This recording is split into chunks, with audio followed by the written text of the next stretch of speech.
discussions. Benjamin, please, the floor is yours. Thank you very much for the invitation, for the organization of this, and for the possibility to talk here.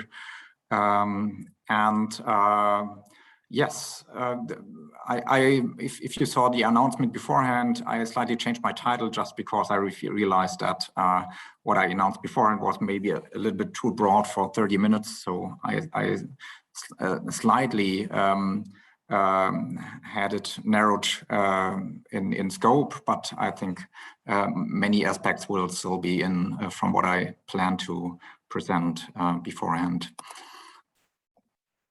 So I'll start right away with just, I don't have to present this here or to introduce this to you, but it's clear that renewable energies have a vital role to play in the efforts to mitigate climate change to levels foreseen, among others, in the Paris Agreement, bearable to future generations. And that has been recognized by international bodies, among them by the IPCC, where Russia, or beforehand the Soviet Union, has been a member of since the very beginning in 1988. And also it is mirrored in many energy policies nowadays in various states on Earth. It should be said that in Russia so far, if you look the situation nowadays, renewable energies play a very limited role in the energy mix. After a considerable rise in installations in 2020, Russia reached about 1% of electricity, of the renewable energy share in electricity, which is one of the last places, if you see it on a worldwide level. That should be underlined, doesn't include large hydropower. Large hydropower arguably is another story because of its very doubtful or difficult environmental results and balance. And it's interesting for me to see that in the Soviet renewable energy program I just be talking about, large hydropower wasn't also seen as something apart. So I won't talk about that one. If you would count in large hydropower, just to say that in addition, the share of renewable energies in electricity production nowadays in Russia would be about 20%. So it's still very sizable, following a Soviet tradition where many dams and hydropower installations were put into place. By contrast, what has been ignored mostly so far, I haven't found any substantial publication on this. It's mentioned sometimes by some Russian authors that there was a Soviet renewable energy development program, which was rather sizable. And that's what I'll be talking about. I found quite a number of files about it in the archives in Moscow and but also in regional archives. And so what I'll do here really in the next 25, about 30 minutes is to focus much on, largely on this program. I'd say something about the precursors of the program and the beginnings. I'll say something about the motivation of the actors involved. Then something about the main directions of the program, about concrete steps that were realized, and further plans, and also about problems that were occurring during the realization of the program. And at the very end, I'll say something quite briefly first about post-Soviet developments, to put that into perspective and to give an idea about that. And I'll finish with some even shorter outlook on the future.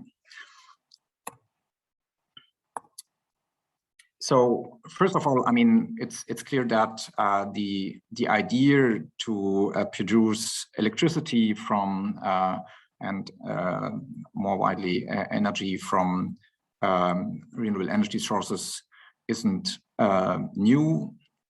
It's I mean, of course, if you count traditional renewable energy like wood, it's a history of thousands of years.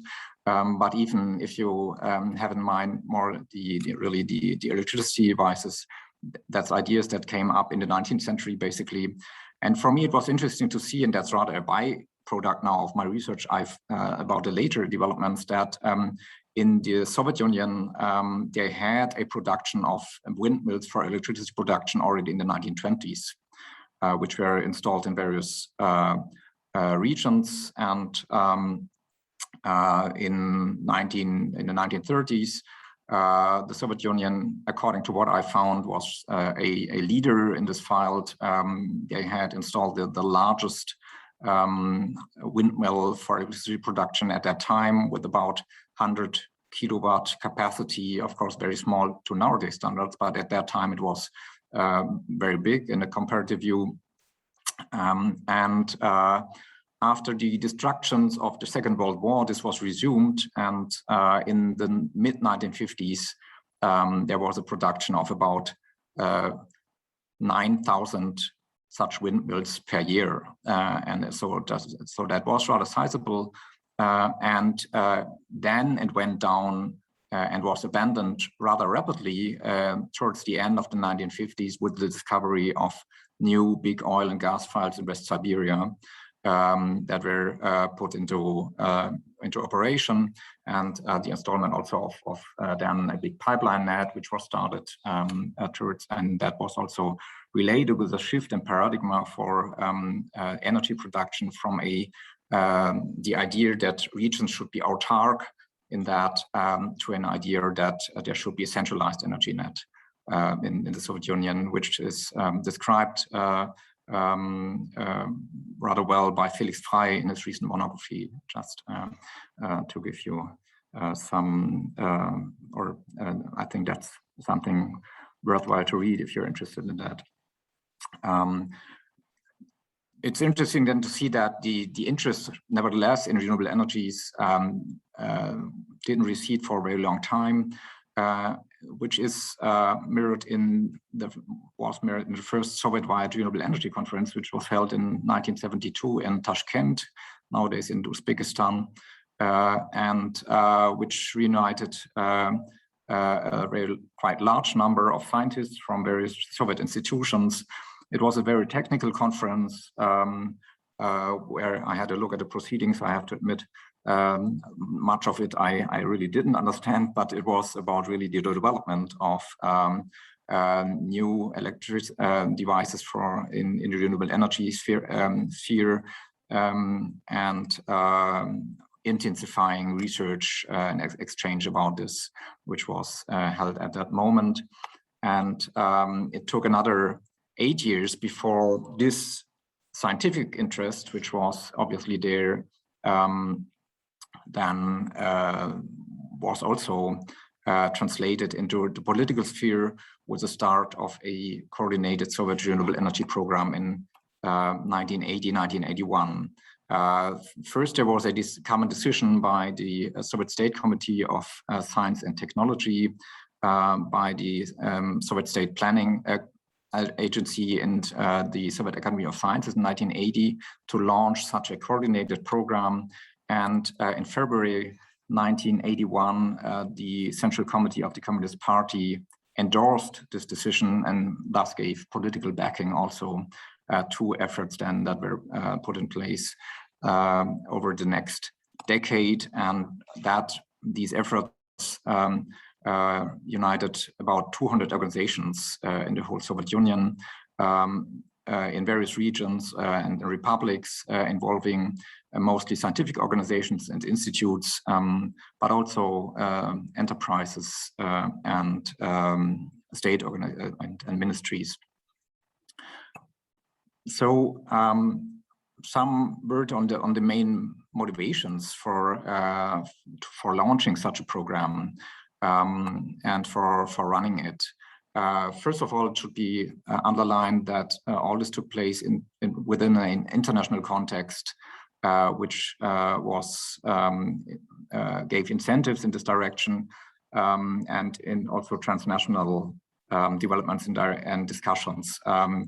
Just to mention some points, from the 1950s, you had the space programs in the US and in the Soviet Union, where solar panels basically proved that they could be a very effective tool for energy, electricity production, and hence also the idea that this could be transferred on for uses on Earth.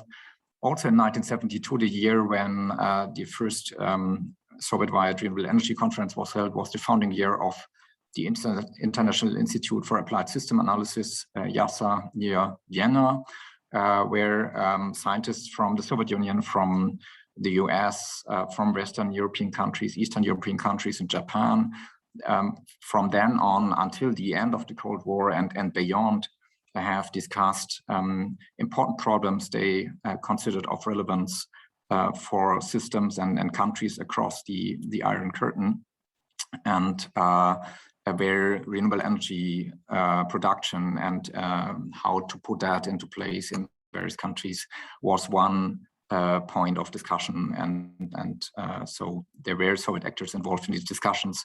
We had also international organizations like the World Meteorological Organization, which published various publications on the potential of renewable, of wind and solar power, for example, in the 1970s. And then you had also, motivated partly by the oil crisis in the early 70s, developments in Western countries where there were investments into renewable energy development. California was certainly leading, but this took also place in Denmark, in Western Germany partly, and in various other countries. And the Soviet Union and Soviet actors, with their understanding of a superpower, really had the ambition not to be left behind in this sphere, like in many other spheres as well.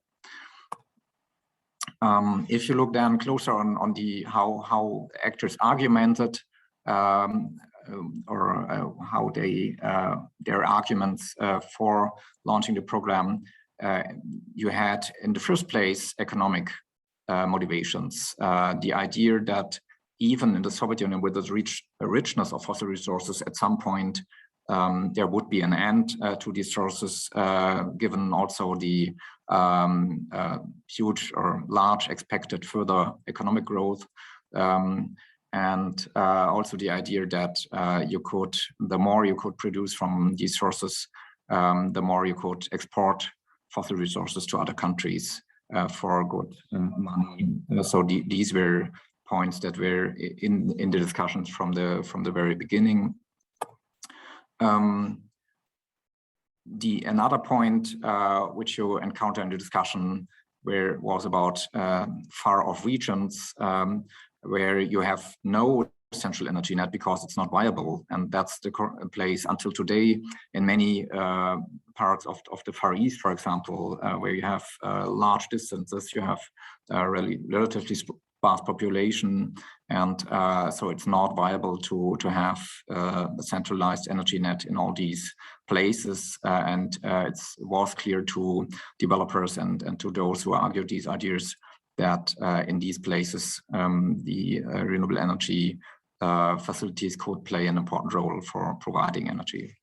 And then it's interesting to see how environmental concerns enter the discussion rather early, I would say, but they gain in importance throughout this decade of the 1980s.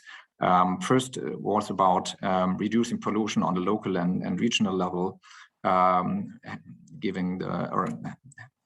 in mind the impacts of the fossil energy sector in environmental respect. But then in the later 1980s, I found it from 1988, you have also the motivation to mitigate climate change or to reduce global warming to levels bearable to further generations, which is already in the discussion. You have publications from actors of this program who explained their program to the public in the late Soviet Union, and where you found you can find the argument that global warming is coming, and we need to invest in other energy sources for avoiding catastrophe in this respect. So a very much up to date or something very contemporary seeming was already present in the 1980s. What were my main directions of the program in a technical sense, it's interesting to see that solar energy was really the most important focus of development efforts in the Soviet Union.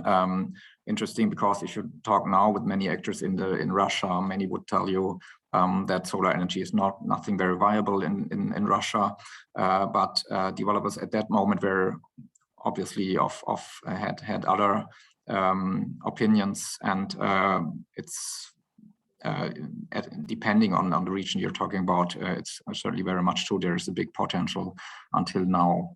Geothermal energy played an important role.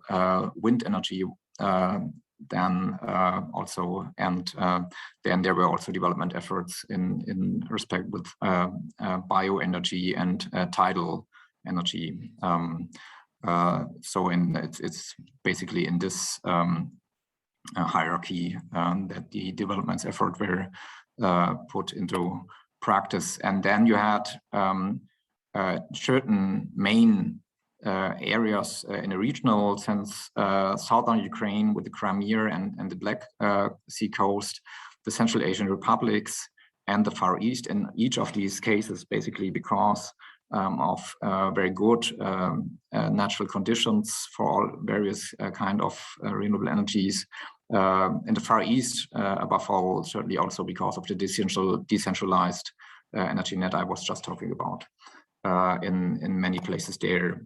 And main files of application were also in this order: power stations, buildings. Here mostly we're talking about solar panels or collectors, and agriculture also is sort of a subfile of a decentralized microregions where you have no power lines, and you could make use of renewable energy sources.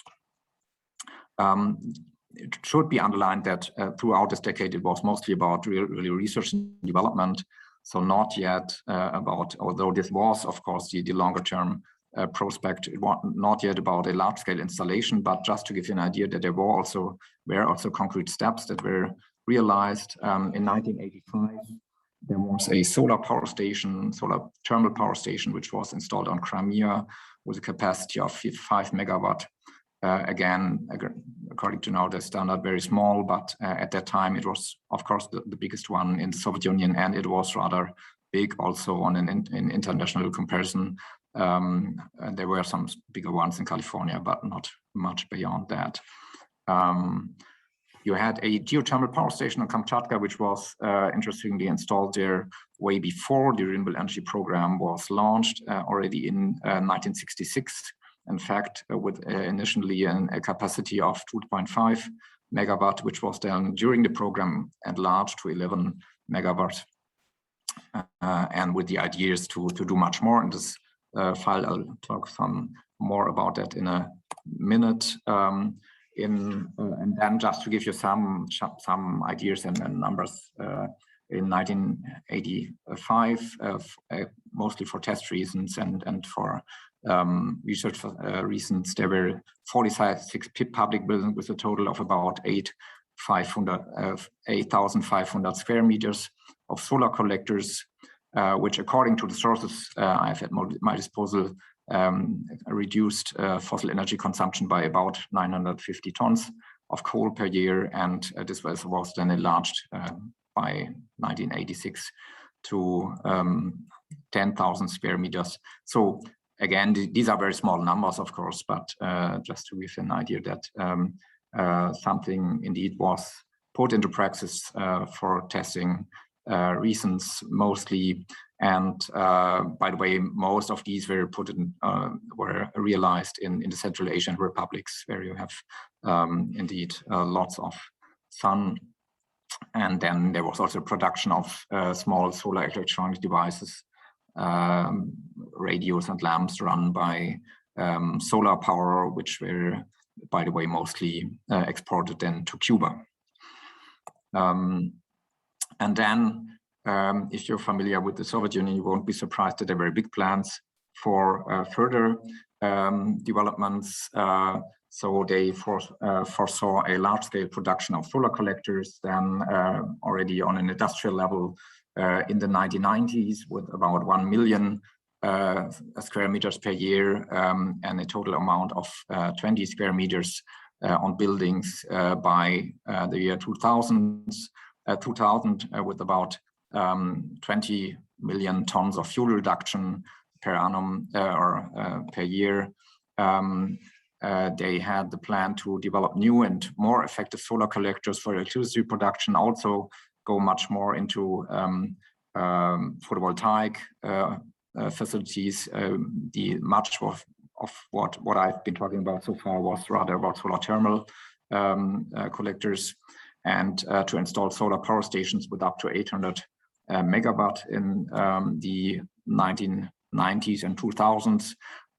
There were also plans for expanding the geothermal power stations in the Far East, first of all on Kamchatka, but also on the Kuril Islands and some other places in the Far East, to about 2 gigawatt in total.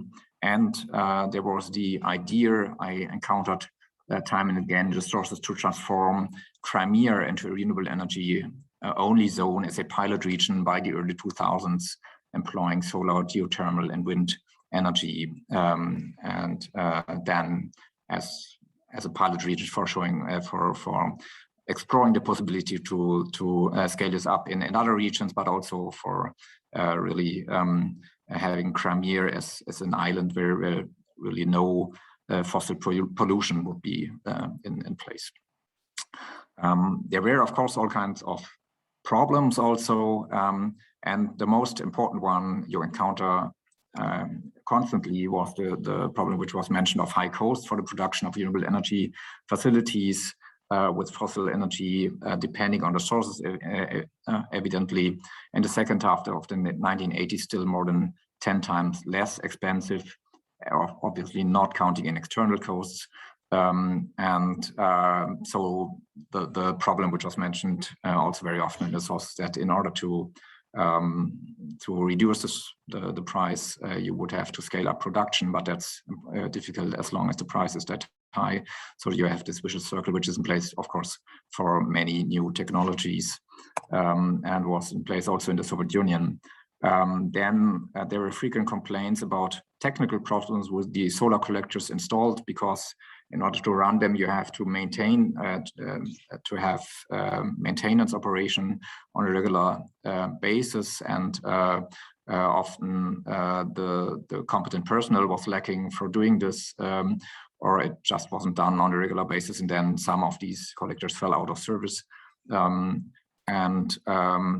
On a psychological level, there was, if you look at the sources, a new sense of backwardness sort of creeping into the discussion in the Soviet Union from the late 1980s, where you see that despite all these efforts we have put into this development program, and we are still sort of behind Western countries like California or US, Denmark, and some others who have just developed some more advanced and more competitive devices in this respect.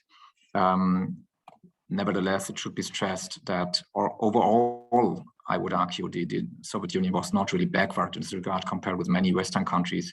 It was everywhere about, in the 1980s, still largely about research and development. You had nowhere at this place really large scale installment of these devices, and in many places also you had still the idea that this would not be viable for long term time to come. So if you put that into this comparison, the Soviet Union was not really behind very much.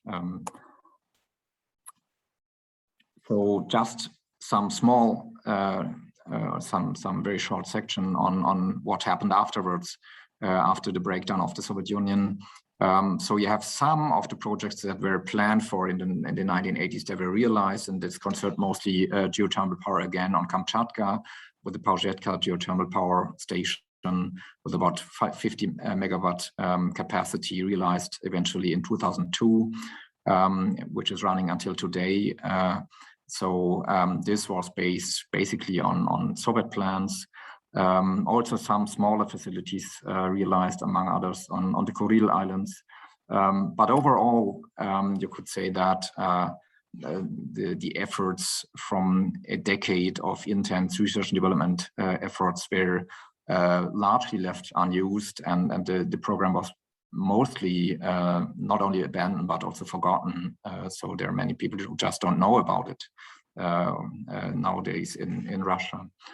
You have again a modest upswing of renewable energy facilities since the early 2010 years, related with some new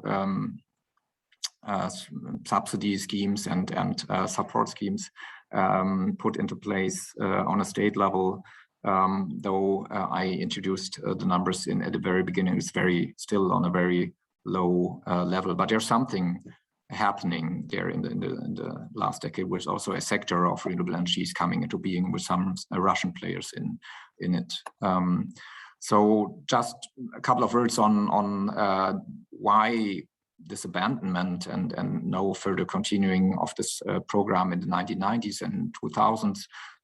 Some of these are rather hypotheses, but there are some important arguments for this.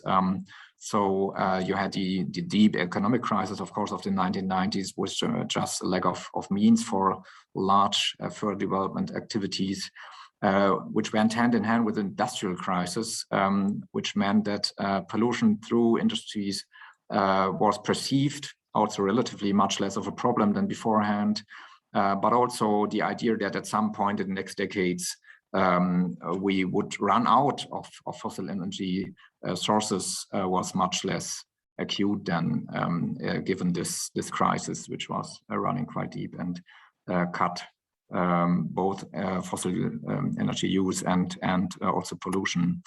And then I just mentioned it already, the early 1990s were a time where Russia was still under Yeltsin very much oriented on Western developments, and what they saw in the West was also that it was not, in most places, not really regarded as something very viable for a long time to come. Many decision makers, many experts also saying that for the foreseeable future, we just need to have the traditional energy sources like nuclear and fossil resources running. And then there's something you can found, at least indirectly, also in if you look at the at various sources of recent time, that it is also could be regarded as a kind of a threat to the basis of the Russian socio-economic model, which has come into being. Of course, fossil resources have been very important in Soviet times already as an export good, but I would argue that this has grown in importance. In the 1990s, it was really fossil fuels which kept Russia more or less afloat in these difficult years. And from the 2000s, it is certainly very much linked to the system put into place by Putin and his team, with the nationalization, de facto nationalization of important players in this field, and much of also of Putin's team being then involved with these players. So sort of the renewable energies as a concurrence to this could be rather counterproductive from the perspective of those decision makers to develop them as a concurrence. That as one further, at least possible, motivation. And just to come to a conclusion, sort of, I think it's clear from what I presented. If you would go and if decision makers decide to go into this much more substantially than they have done so far, and support us, there would be a Soviet renewable energy tradition sort of you could link up to. It's clear from this program, but not also, that there's a huge potential for renewable energies in Russia.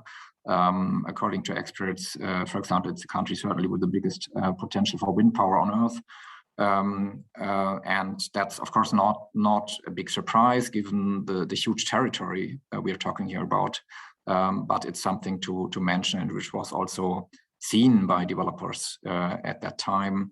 And then also as one inside that, you have certain regions where that could play the role really of front runners, and certainly the Far East as one region that could play an important role here, as it was an important region in the Soviet renewable energy program already. I mentioned the recent upswing of renewable energy, so it's a question if this will accelerate further, like it has in the last 1-2 years, where it really has sort of taken up speed, and if this will be a lasting trend in a direction of much more substantial renewable energy production. It's an open question because it's discussed in decision circles also in Russia if these subsidy schemes which have been put into place are maybe too generous and should be scaled back rather for economizing money. So that's something which has not really been decided on yet. And if you put it in a simplicist way, you could argue that Russia is today at a sort of crossroads between developing renewable energies much more heavily than done so far, including for green hydrogen production and export as an energy export base for the near future, or rather stick to the current economic model, which is heavily based on fossil resources. And I would argue, final word, that the outcome of this of this alternative will be of importance for the environment in Russia, for the world's climate, and for Russia's further development chances. Thanks a lot. Thank you very much, Benjamin, for such a wonderful presentation. I learned a lot. And now we have about 22 minutes for discussions and questions. So please use the raise hand function on Zoom if you have a question or a comment. And I know that Olga Kasper from German Watch has a question already. So Olga, please. Yeah, thanks, Beuerle. Thank you for organizing this great discussion and this great topic. I really like it.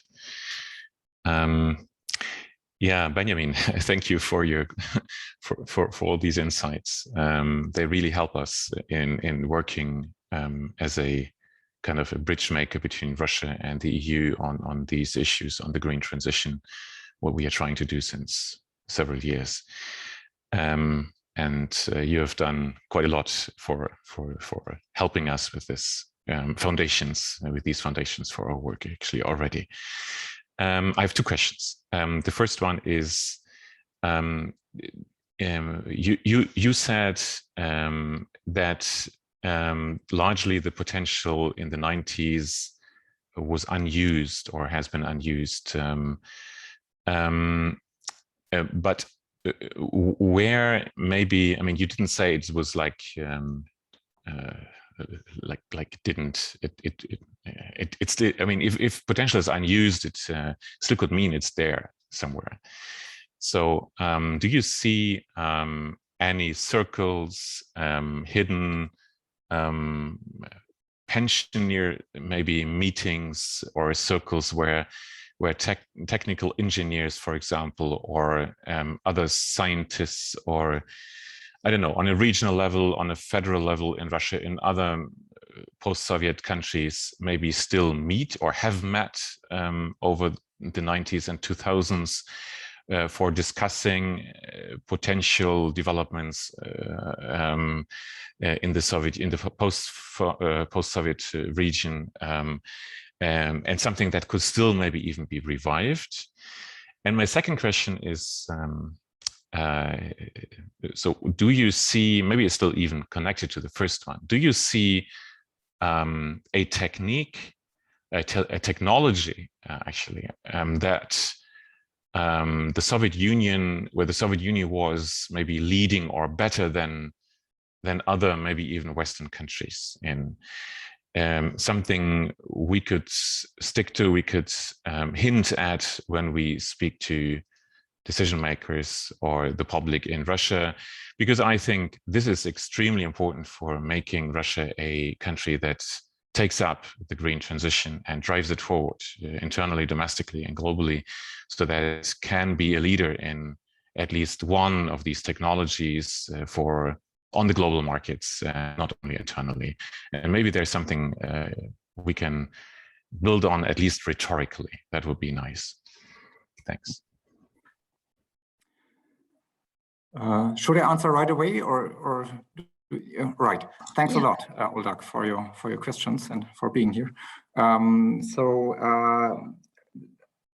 Related with the first question, I have to admit I don't know really, and that's something I said initially or at the very beginning that it's still work in progress, and it's really true. So it's not a close research for me, and these continuities about on a personal level. What did these developers do in the 1990s? But where were they? At which places did they find their new workplace? These are questions I have to admit I still sort of have to explore and come to conclusions about, or to insights about it, and so it's an important question. I remember, and I think it was even I think even we talked about it, or I think even Vilena, you mentioned it, that there was some a couple of years ago some sort of a alumni meeting of former engineers you mentioned, and I should really get back to that. So obviously, I mean, there is something to search here for, and probably you could find something, but I'm not really, don't really have the insights yet for answering this question with really more background. Regarding the second question, well, I'm not sure. I reread some of my sources yesterday, and I found Vilena, maybe you can show. It's a good question, so I found the phrase that they were working in the Soviet Union on a 30 megawatt windmill. So that would of course be enormous, right? I mean, I know I noted down in my sources, it's not a mistake. I really thought it like this because I wouldn't be sure afterwards if I wrote down maybe the wrong number or something. But 30 megawatt would of course be much bigger than anything we have so far, right? In terms of windmills. I don't know if size is the most important thing, but that would be maybe one point where at least they were at something which could be really very, very huge, right? But and in terms of geothermal energy, it's difficult for me to say that they were really leading. I mean, in any of these cases, I would say they were not really behind very much, at least. I know that in terms of geothermal energy, they had, of course, they were observing what was going on in other countries, right? I mean, they're very much looking at what happened in other countries. And so what they, in terms of geothermal energy, they were looking at Japan, basically, because in Japan they had already some of these geothermal facilities that were of bigger size than in the Soviet Union at that time. But again, it's not a huge difference. But it's again, it would be difficult for me to say that here they were really the leaders. Though maybe I should dig further to maybe search something. I know that in terms of tidal wave, I mean, energy, they were really one of the first ones again to install really one before this program started, already in the 1960s.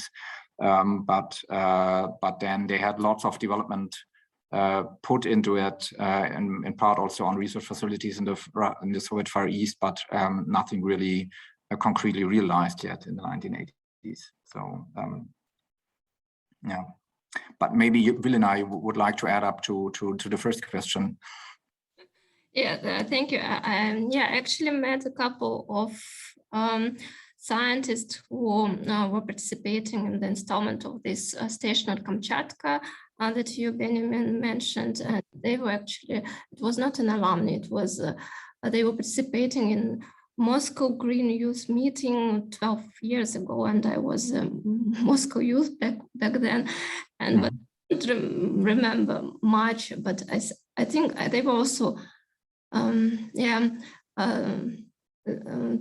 about, I think that also telling about renewable energy prospects for Northern Caucasus. I think I still have their names in one of my folders. I can find them and send it to you, Benjamin and Doldak. Unfortunately, I don't remember the details. It was really 12 years ago.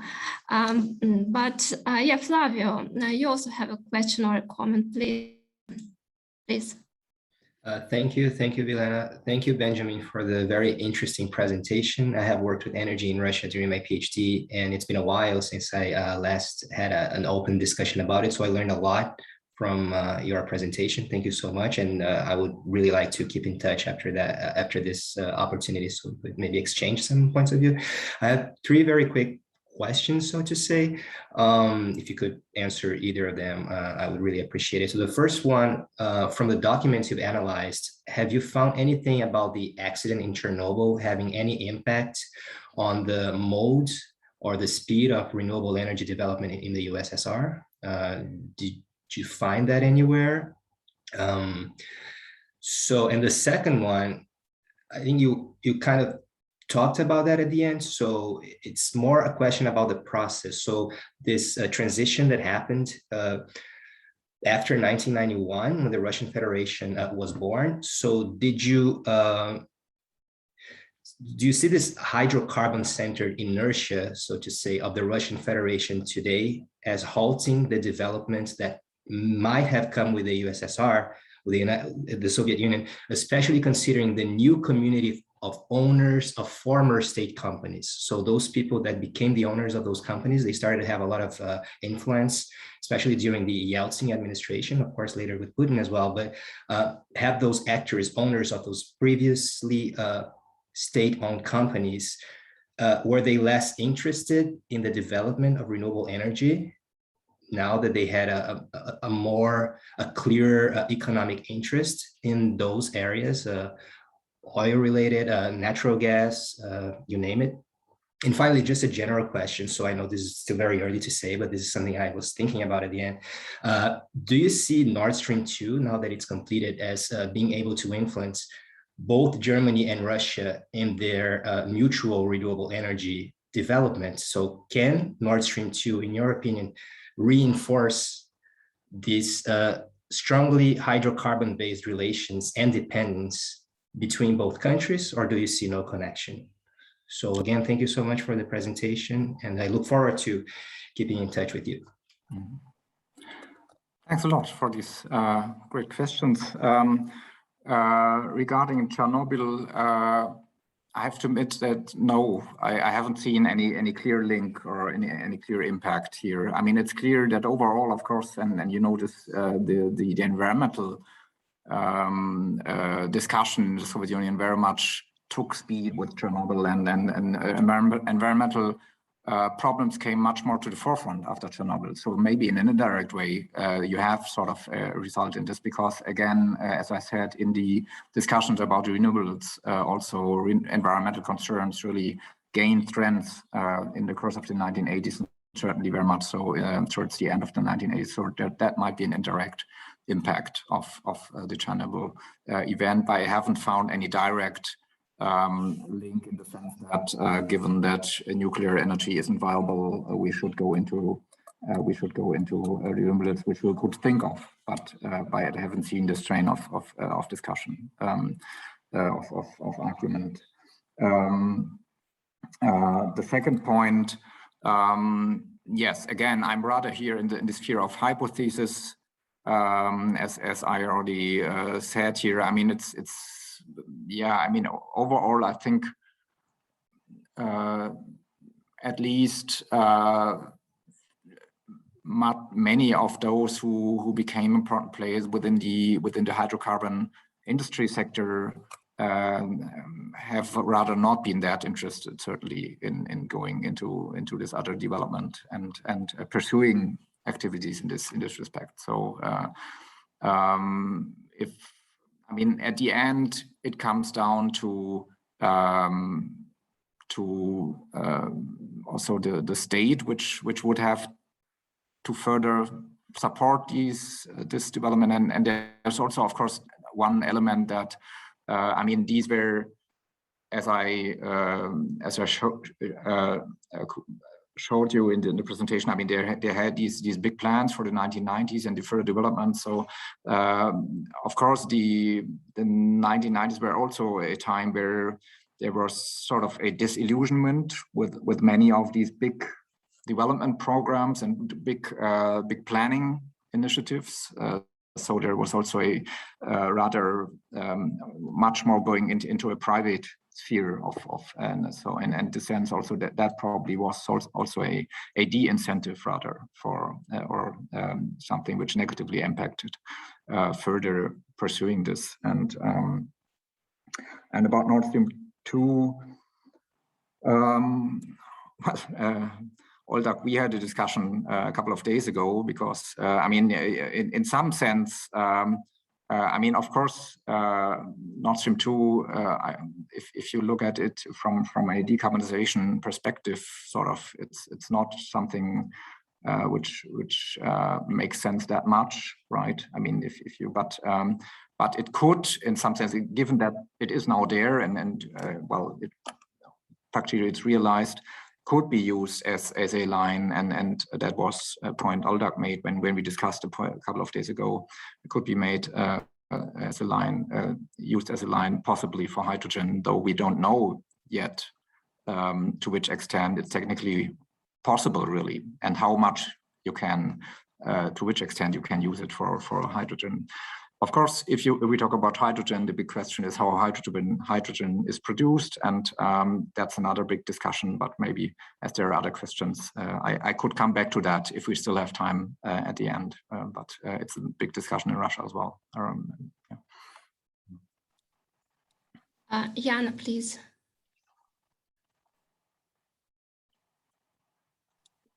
Jana, we don't hear you. Can you hear me now? Yes. Okay. So thanks a lot for the presentation. I'm writing my dissertation on renewable energy development like now in this period. So for me, my question would be, when I did my research, so when I'm doing my research on Russia right now, I see that there's like this really big disconnect between what you told about the Soviet program and the intentions and the motivations of the policymakers and the main actors in Russia at the moment, or since the late 2010s, let's say. So what, in your opinion, is the reason for this really big disconnect? It's like really the renewable energy development was more or less started from the scratch. So that will be my question. And my comments would be, you mentioned that the scale of support hasn't been decided, but recently it has been decided. So it's 360 billion rubles until 2035. So at the current exchange rate, it's more than 4 billion euros. It's not a small sum, but a lot of it goes for higher interest rates. And also I wanted to comment that when I was thinking why in the 90s the renewables were not developing as much, and then later they kind of started. I think for me, really, renewable energy development in Russia at the moment is really a case of industrial policy. And you see really a rebirth of interest in Russia in industrial policy, in technological development, in not being сырьевой придаток Запада, the raw material appendix of the West in the first decade of the 2000s. And that's where the Chubai's team is really trying to push this idea. So I would really pay a lot of attention, maybe focus more on the role of industrial policy and the main actors that try to formulate it, because here you see how much influence they have had over the renewable energy development. I think there will be a lot of small scale solar development now. It's going to be a big trend. And just yesterday, there was a record in the renewable energy auctions. So the tariff that they proposed was 2 per kilowatt hour. That's the lowest in Russia. That's very good. So there's a lot of interest, and I think Russia is getting slowly interested in decarbonization. So I hope for the for the best. Thanks. Thanks a lot. So that's great.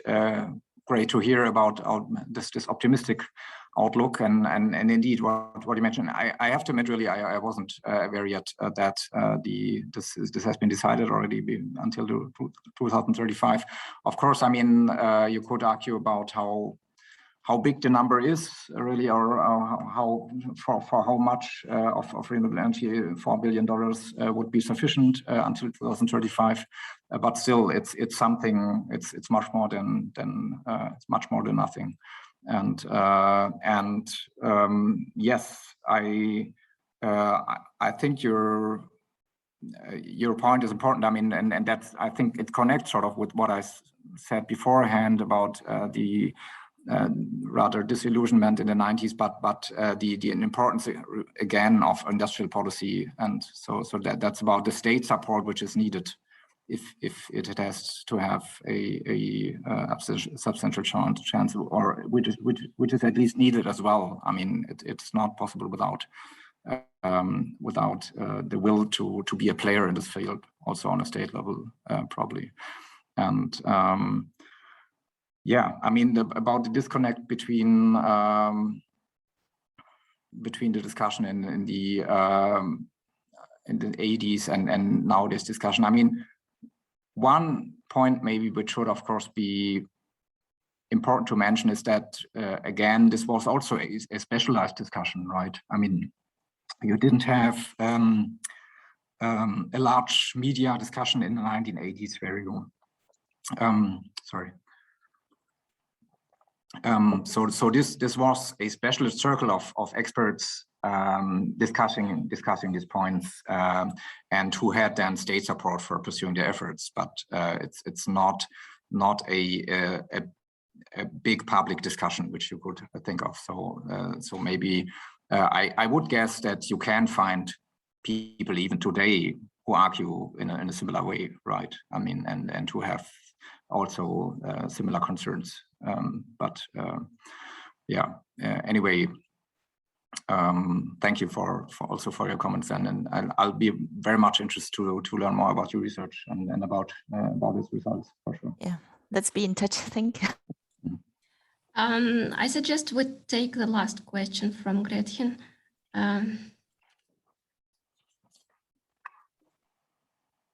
Yeah, I realize that time is up, but thank you for your presentation. And I really feel like there's this kind of lost history of Soviet energy policy and practice. So every time anybody wants to talk about it or has done research on it, I'm really happy to see that sort of reincorporated into how we think about the world.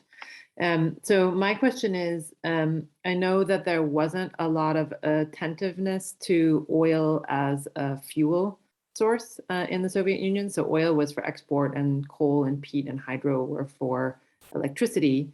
And what I don't know, and what I'm interested in, is gasoline. So to what degree was there sort of this growing understanding of using oil for gas and for cars, especially as that bridges the 1990s, and then also industrial chemical production.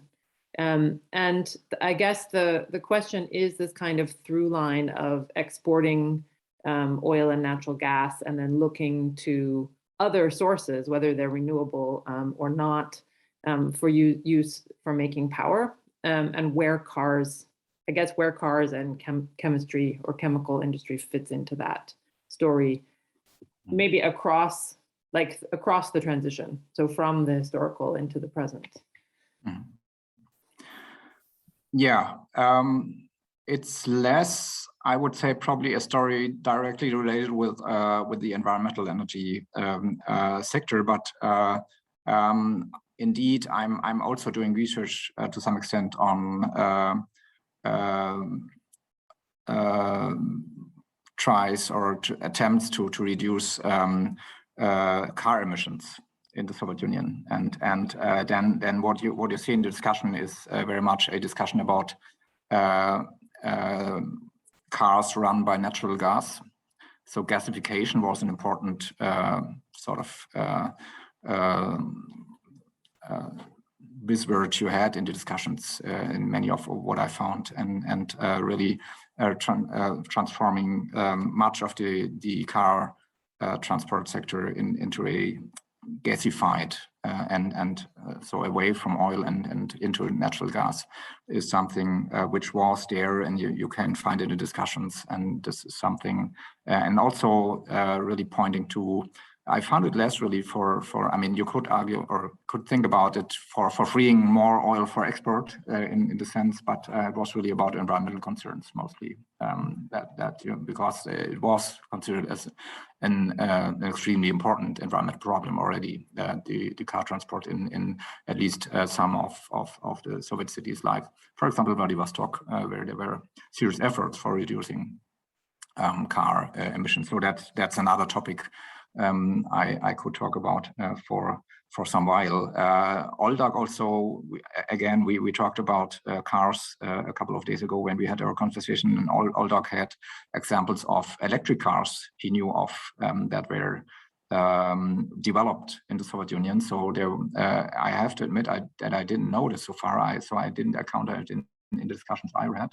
As far as we, as I understood and as we know, these were prototypes really. So a couple of cars. So whereas in the gas car question, you really had a couple of thousands at least. I think I found a number of 30,000 cars run with natural gas that were put on the road in the late 80s, with the prospect again to scaling this up and to linking this up with an actual discussion.